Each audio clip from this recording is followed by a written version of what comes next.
કચ્છમાં રાત્રે ભૂકંપના 2 આંચકા અનુભવાયા હોવાની જાણકારી પ્રાપ્ત થઈ છે। કચ્છમાં ભૂકંપના આંચકા અનુભવાયા છે।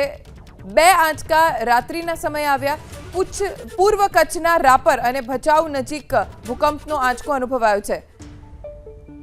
3.4 અને 2.7ની તીવ્રતાનો ભૂકંપનો આંચકો અનુભવાયો છે। રાત્રે 10:12 3.4નો આંચકો અનુભવાયો, જેનું કેન્દ્રબિંદુ ભચાઉથી 20 કિલોમીટર દૂર નોંધાયું છે। જ્યારે રાત્રે 10:19 2.7ની તીવ્રતાનો ભૂકંપનો આંચકો અનુભવાયો, જેનું કેન્દ્રબિંદુ રાપરથી લગભગ 19 કિલોમીટર દૂર નોંધાયું છે। કચ્છમાં વરસાદી માહોલની વચ્ચે થોડાક જ સમયમાં 2 આંચકા નોંધાયા છે। પૂર્વ કચ્છના રાપર અને ભચાઉ નજીક ભૂકંપનો આંચકો અનુભવાયો છે। તીવ્રતા ઓછી છે।